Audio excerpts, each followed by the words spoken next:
ರೇಣುಕಾಸ್ವಾಮಿ ಕೊಲೆ ಪ್ರಕರಣದಲ್ಲಿ ಈಗ ಜೈಲಿನಲ್ಲಿರುವಂತಹ ನಟ ದರ್ಶನ್ ಮತ್ತೊಮ್ಮೆ ಸುಪ್ರೀಂ ಕೋರ್ಟ್ಗೆ ಅರ್ಜಿಯನ್ನು ಹಾಕುವ ಮೂಲಕ ಅಲ್ಲಿ ಒಂದು ಕಡೆ ಒಂದಷ್ಟು ರಿಲೀಫನ್ನು ಅವರು ಎಕ್ಸ್ಪೆಕ್ಟ್ ಮಾಡ್ತಾ ಇದ್ದಾರೆ. ಅಂದರೆ ಈ ಮೊದಲು ಅವ್ರಿಗೆ ಹೈಕೋರ್ಟ್ನಲ್ಲಿ ಜಾಮೀನು ಸಿಕ್ಕಿತ್ತು, ಅದಾದ ನಂತರ ಸುಪ್ರೀಂ ಕೋರ್ಟ್ನಲ್ಲಿ ರದ್ದಾಯಿತು, ಮತ್ತೆ ಅದಾದ ಕೆಲ ತಿಂಗಳ ಕಾಲ ಸುಪ್ರೀಂ ಕೋರ್ಟ್ಗೆ ಹೋಗಿ ಜಾಮೀನನ್ನು ಕೋರ್ತಾರೆ. ಆದರೆ 1 ವರ್ಷದವರೆಗೆ ಅಂದರೆ 60 ಪ್ರಮುಖ ಸಾಕ್ಷಿಗಳ ವಿಚಾರಣೆ ಆಗಲಿ, ಅದಾದ ನಂತರ 1 ವರ್ಷ ಆದ ನಂತರ ನೀವು ಜಾಮೀನು ಹಾಕಬಹುದು ಅನ್ನುವಂಥದ್ದೇನು ಆದೇಶವನ್ನು ಮೇ 15ನೇ ತಾರೀಕು ಸುಪ್ರೀಂ ಕೋರ್ಟ್ ಮಾಡಿತ್ತು.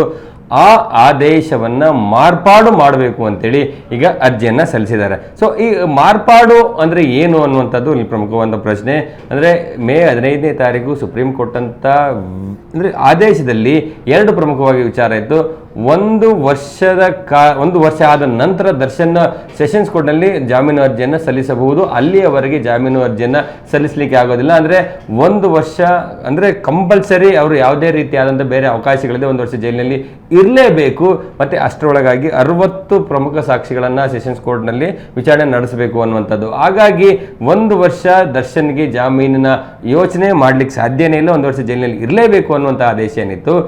ಆ ಒಂದು ವಿಚಾರದಲ್ಲಿ ಒಂದಷ್ಟೇನಾದರೂ ರಿಲೀಫ್ ಸಿಗಬಹುದಾ ಅನ್ನುವಂಥ ನಿಟ್ಟಿನಲ್ಲಿ ಮೇ 15ನೇ ತಾರೀಕು ಕೊಟ್ಟಂಥ ಆದೇಶದ ಮಾರ್ಪಾಡು ಕೋರಿದ್ದಾರೆ. ಅದರಲ್ಲಿ 1 ವರ್ಷ ಏನು ಸೆಷನ್ ಕೋರ್ಟ್ನಲ್ಲಿ ಜಾಮೀನನ್ನು ಸಲ್ಲಿಸಲಿಕ್ಕೆ ಅವಕಾಶವಿತ್ತು, ಆ ಸಮಯವನ್ನು ಸಾಧ್ಯವಾದಷ್ಟು ಏನಾದರೂ ಕಡಿಮೆ ಮಾಡಬಹುದಾ, ಒಂದು 6 ತಿಂಗಳಿಗೆ ಕಡಿಮೆ ಮಾಡಬಹುದಾ, 60 ಜನ ಪ್ರಮುಖ ವಿಟ್ನೆಸ್ಗಳ ವಿಚಾರಣೆ ಏನಿತ್ತು ಅದನ್ನು 30ಕ್ಕೆ ಏನಾದರೂ ಇಳಿಸಬಹುದಾ, ಈ ರೀತಿಯಾದಂಥ ಒಂದಷ್ಟು ರಿಲೀಫನ್ನು ಕೋರಿ ಅರ್ಜಿಯನ್ನು ಸಲ್ಲಿಕೆ ಮಾಡಿರುವಂಥದ್ದು. ಸೊ ಈ ಅರ್ಜಿ ಇದೇ ಜೂನ್ 15ನೇ ತಾರೀಕು ಸುಪ್ರೀಂ ಕೋರ್ಟಲ್ಲಿ ಸಲ್ಲಿಕೆ ಆಗಿದೆ. ಅದಕ್ಕೊಂದು ಡೈರಿ ನಂಬರ್ ಅಂತ ಇಲ್ಲಿವರೆಗೆ ಕೊಡಲಾಗಿರುವಂಥದ್ದು. ಆದರೆ ಈ ಅರ್ಜಿಯ ವಿಚಾರಣೆ ಯಾವತ್ತು ಸುಪ್ರೀಂ ಕೋರ್ಟ್ ಮುಂದೆ ಬರುತ್ತೆ ಅನ್ನುವಂಥದ್ದು ಇನ್ನೂ ನಿಗದಿ ಆಗಿಲ್ಲ. ಸೊ ಇದನ್ನ ನೋಡ್ತಾ ಹೋದ್ರೆ ಇಲ್ಲಿ ಪ್ರಮುಖವಾಗಿರುವಂತಹದ್ದು 1 ಬಾರಿ ಸುಪ್ರೀಂ ಕೋರ್ಟ್ ಕೊಟ್ಟಂತ ಆದೇಶದ ಮಾರ್ಪಾಡು ಅಥವಾ ರಿವ್ಯೂ ಅಂದರೆ ಮರುಪರಿಶೀಲನೆಗೆ ಅರ್ಜಿಯನ್ನು ಸಲ್ಲಿಸಲಿಕ್ಕೆ ಅವಕಾಶಗಳಿದೆ.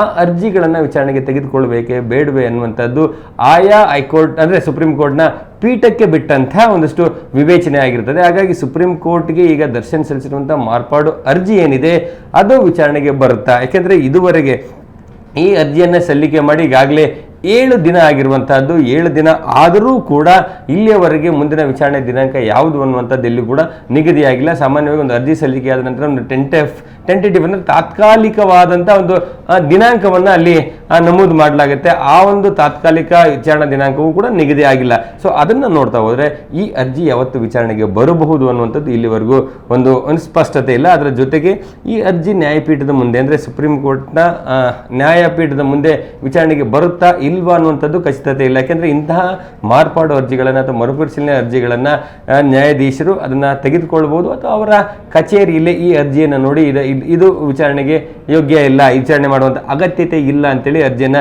ಇತ್ಯರ್ಥ ಮಾಡಿ ಅದನ್ನು ರಿಜೆಕ್ಟ್ ಮಾಡಿ ಕಳಿಸುವಂಥ ಸಾಧ್ಯತೆಗಳು ಕೂಡ ಇರುತ್ತೆ. ಯಾಕಂದರೆ ನಾನು ಈ ಮಾತನ್ನು ಯಾಕಂದ್ರೆ ಹೇಳ್ತಾ ಇದ್ದೀನಿ ಅಂದರೆ ಇದೇ ದರ್ಶನ್ ಸೇರಿ 7 ಜನರ ಜಾಮೀನು ರದ್ದು ಮಾಡಿ ಆದೇಶ ಮಾಡಿದಂಥ ಸಂದರ್ಭದಲ್ಲಿ ಈ ಪ್ರಕರಣದ A1 ಆರೋಪಿಯಾಗಿರುವಂಥ ಪವಿತ್ರ ಗೌಡ ಅವರು ಒಂದು ರಿವ್ಯೂ ಪಿಟಿಷನನ್ನು ಈ ಅರ್ಜಿಯನ್ನು ಒಂದಷ್ಟು ಮರುಪರಿಶೀಲನೆ ಮಾಡಬೇಕು. ಯಾಕೆಂದರೆ ನಾನು ಸಿಂಗಲ್ ಪೇರೆಂಟ್ ಇದ್ದೀನಿ, ಅವಳು ಮಗಳಿದ್ದಾಳೆ, SSLC ಓದ್ತಾ ಇದ್ದಾಳೆ, ಜೊತೆಗೆ ನಾನು ನನ್ನ ಕುಟುಂಬ ನನ್ನ ದುಡಿಮೆಯಿಂದ ನನ್ನ ಶ್ರಮದಿಂದನೇ ಬದುಕಬೇಕಾಗಿರುವಂಥದ್ದು. ಹಾಗಾಗಿ ನನ್ನ ವಿಚಾರದಲ್ಲಿ ಜಾಮೀನು ಕೊಡುವ ವಿಚಾರದಲ್ಲಿ ಮರುಪರಿಶೀಲನೆಯನ್ನು ಮಾಡಿ ಜಾಮೀನನ್ನು ಕೊಡಿ ಅಂತೇಳಿ ಅರ್ಜಿಯನ್ನು ಮತ್ತೊಮ್ಮೆ ಸಲ್ಲಿಸಲಾಗಿತ್ತು. ಆ ಅರ್ಜಿ ನ್ಯಾಯಪೀಠದ ಮುಂದೆ ವಿಚಾರಣೆಗೆ ಬರೋದಿಲ್ಲ. ಆ ಅರ್ಜಿಯನ್ನು ನ್ಯಾಯಾಧೀಶರು ಅಥವಾ ನ್ಯಾಯಮೂರ್ತಿಗಳು ತಮ್ಮ ಕಚೇರಿಯಲ್ಲಿ ಅರ್ಜಿಯನ್ನು ನೋಡಿ ಇದು ವಿಚಾರಣೆ ಮಾಡುವಂಥ ಅಗತ್ಯತೆ ಇಲ್ಲ ಅಂತೇಳಿ ರಿಜೆಕ್ಟ್ ಮಾಡಿ ಕಳಿಸಿರ್ತಾರೆ. ಆ ರೀತಿ ಈ ಮಾರ್ಪಾಡು ಅರ್ಜಿಯೂ ಕೂಡ ನ್ಯಾಯಮೂರ್ತಿಗಳ ಕಚೇರಿಯಲ್ಲೇ ಇತ್ಯರ್ಥ ಆಗಿ ಅಂದರೆ ಅಲ್ಲಿ ಇತ್ಯರ್ಥ ಆಗುತ್ತೆ ಅಂತಂದರೆ ರಿಜೆಕ್ಟ್ ಮಾಡುವಂಥ ಸಾಧ್ಯತೆಗಳಿರ್ತದೆ. ಅಥವಾ ಒಂದು ವೇಳೆ ಕೋರ್ಟ್ ಮುಂದೆ ಬಂದು ಅದರ ವಿಚಾರಣೆ ವಾದ ಪ್ರತಿವಾದವನ್ನು ಆಲಿಸಿದ್ದೇ ಆದಲ್ಲಿ ಆ ಸಂದರ್ಭದಲ್ಲಿ ದರ್ಶನ್ಗೆ ಏನಾದರೂ ಒಂದಷ್ಟು ರಿಲೀಫ್ ಸಿಗ್ಬೋದು. ಇಲ್ಲಿ ಪ್ರಮುಖವಾಗಿರುವಂಥದ್ದು ದರ್ಶನ್ ಜೈಲಿನೊಳಗಡೆ ಸಾಕಷ್ಟು ಒಂದು ರೀತಿ ನರಕದ ವಾತಾವರಣನ ಅನುಭವಿಸ್ತಾ ಇರುವಂಥದ್ದು. ಇತ್ತೀಚೆಗಷ್ಟೇ ಯೋಗ ದಿನದಲ್ಲಿ ಯೋಗ ಮಾಡಿದಂಥ ಒಂದು ಫೋಟೋ ರಿಲೀಸ್ ಆಗಿದ್ದ ನೋಡಿದ್ರೆ ಆ ಫೋಟೋದಲ್ಲಿ ಒಂದು ಕಡೆ ದರ್ಶನ್ ಸಾಕಷ್ಟು ಬಳಲಿದಂತೆ ಕಾಣ್ತಾ ಇರುವಂಥದ್ದು ಕೂಡ ಸ್ಪಷ್ಟವಾಗಿರುವಂಥದ್ದು. ಹಾಗಾಗಿ ಆ ಜೈಲು ಏನು ಸುಮಾರು 1.5 ವರ್ಷಕ್ಕೂ ಹೆಚ್ಚು ಕಾಲ ಜೈಲಿನಲ್ಲಿದ್ದರೂ ಕೂಡ ಆ ಜೈಲಿನ ವಾತಾವರಣ ಇಷ್ಟ ಆಗ್ತಾ ಇಲ್ಲ, ಅಂದರೆ ಅದು ಕಷ್ಟ ಆಗ್ತಾ ಇದೆ, ಹೇಗಾದರೂ ಮಾಡಿ ಹೊರಗಡೆ ಬರಲೇಬೇಕು ಅನ್ನೋ ನಿಟ್ಟಿನಲ್ಲಿ ಒಂದಷ್ಟು ಕಾನೂನು ಕಾನೂನಾತ್ಮಕ ಹೋರಾಟವನ್ನು ಪದೇ ಪದೇ ಮಾಡ್ತಾ ಇರುವಂಥದ್ದು. ಸೊ ಆ ನಿಟ್ಟಿನಲ್ಲಿ ಈಗ ಮತ್ತೆ ಸುಪ್ರೀಂ ಕೋರ್ಟ್ಗೆ ಒಂದು ಮಾಡಿಫಿಕೇಷನ್ ಅರ್ಜಿಯನ್ನು ಸಲ್ಲಿಕೆ ಮಾಡಿದ್ದಾರೆ. ಸೊ ಈ ಮಾಡಿಫಿಕೇಷನ್ ಅರ್ಜಿಯಲ್ಲಿ 1 ವರ್ಷ ಜಾಮೀನು ಅರ್ಜಿಯನ್ನು ಸಲ್ಲಿಸಲಿಕ್ಕಿರುವಂಥ 1 ವರ್ಷದ ಗಡುವೇನಿದೆ ಅದೇನಾದರೂ ಕಡಿಮೆ ಆಗುತ್ತಾ? 60 ಜನ ಪ್ರಮುಖ ವಿಟ್ನೆಸ್ಗಳ ವಿಚಾರಣೆ ಮುಗಿಲೇಬೇಕು ಅಂತ ಸುಪ್ರೀಂ ಕೋರ್ಟ್ ಹೇಳಿರುವಂಥದ್ದೇನಿದೆ, ಆ ಸಂಖ್ಯೆ ಏನಾದರೂ ಕಡಿಮೆ ಆಗ್ಬೋದಾ?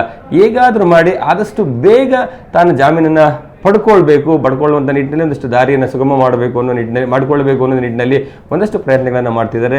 ಆದರೆ ಸುಪ್ರೀಂ ಕೋರ್ಟ್ ಈ ಬಾರಿ ಸಲ್ಲಿಸಿರುವಂಥ ದರ್ಶನ್ರ ಅರ್ಜಿಯನ್ನು ಹೇಗೆ ಟ್ರೀಟ್ ಮಾಡುತ್ತೆ?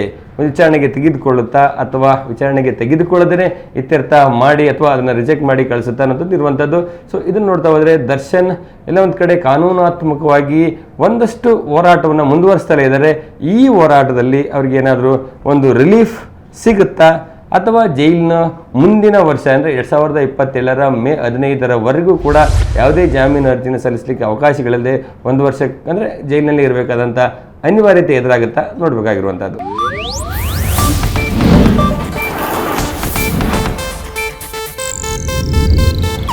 ಇದು ಏಷ್ಯಾನೆಟ್ ನ್ಯೂಸ್ ನೆಟ್ವರ್ಕ್ ಪ್ರಸ್ತುತಿ.